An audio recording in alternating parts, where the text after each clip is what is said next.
समझ में आना इम्पोर्टेंट है। सारे हथियार छोड़ दो, हाथ फोल्ड कर लो और अपनी आईज को बोर्ड पे रख लीजिए। चलिए अध्याय 3 चतुर्भुजों को समझना।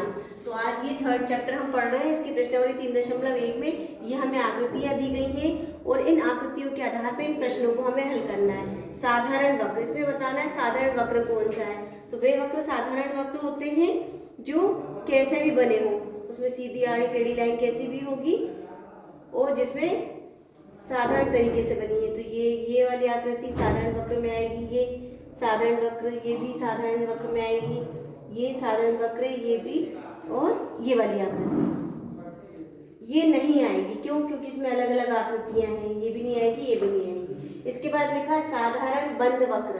तो साधारण वक्र तो है, इसमें लिखा हुआ सिर्फ एक बंद आ गया शब्द। तो ये जो वक्र थे वो साधारण तो थे लेकिन बंद भी थे। तो यही सारी आकृतियां इसमें आ जाएंगी। साधारण भी है और बंद भी है। बंद का मतलब पूरी तरह से बंद, कहीं से खुली ना हो। इसके बाद लिखा है बहुभुज। बहुभुज क्या होता है? बहुभुज वो आकृतियां होती है जिसमें एक से अधिक भुजाएं हों। भुजाएं किसे कहते हैं? ये भुजाएं हैं 1, 2, 3, 4 और 5। इस आकृति में 5 भुजाएं हैं, तो हमें बहुभुज बताना है। तो पहला ये हो जाएगा, दूसरा ये हो जाएगा।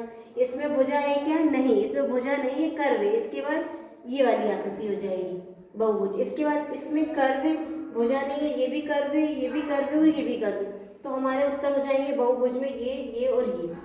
अगला है उत्तल बहुभुज। उत्तल क्या होता है? तो हमने विज्ञान में पढ़ा है, ऐसी आकृति जिसमें उभरी हुई सतह होती है, इसे बोलते हैं उत्तल। और उत्तल बहुभुज लिखा है। उत्तल का मतलब उभरा हुआ होना चाहिए, बहुभुज मतलब भुजाएं होना चाहिए। तो हम देखेंगे ये वाला जो आकृति है ये बाहर की तरफ उभरा भी है और बहुभुज भी है, भुजाएं भी है इसमें 2 से अधिक। तो इसका उत्तर ये वाला हो जाएगा। इसके बाद लिखा है अवतल बहुभुज। हमने विज्ञान में पढ़ा है अवतल क्या होता है? तो ऐसी आकृति जिसकी सतह जो होती है वो अंदर की तरफ होती है। और बहुभुज लिखा है साथ में, तो अधिक भुजाएं होना चाहिए। तो हम देखेंगे अंदर की तरफ, एक तो ये आकृति आ गई, ये नहीं है, ये भी नहीं है। इसके बाद ये वाली आकृति आ जाएगी, अंदर की तरफ है, ये 2 सतह है और भुजाएं भी हैं। देखो ये भी नहीं आएगा, ये भी नहीं आएगा, ये भी नहीं आएगा, ये भी नहीं आएगा। तो इसका उत्तर हो जाएगा ये वाली आकृति और ये वाली आकृति। ये हो गई अवतल बहुभुज।